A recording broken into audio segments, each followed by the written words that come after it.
Hi, this is Trevor with Embers Fireplaces and Outdoor Living. We're giving you a look at our Evo product. Now, it's kind of a unique product because it's going to be more of a tabletop type skillet-like setting. So this is going to be more of the built-in application if you want to build this into an outdoor kitchen or something like that. But again, it goes without saying the features of something like this, where it's going to be an open type of hibachi type cooking setting.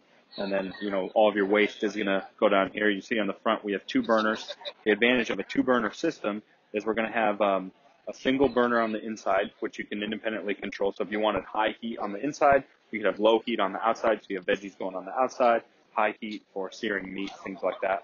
We'll give you a close-up too. They all come standard with lids. So this is going to be the built-in model. We'll give you a look at our tabletop model as well as our freestanding cart models. Come with me now and we'll show you those.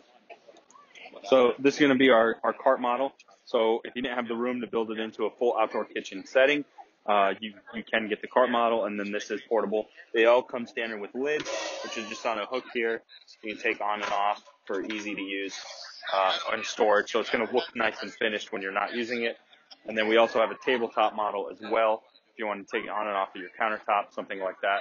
Again, these are our 3 models. We have the tabletop, we have a freestanding cart model, and then our built-in model as well. They all have the 2-burner series on gas, natural gas, or propane as an option.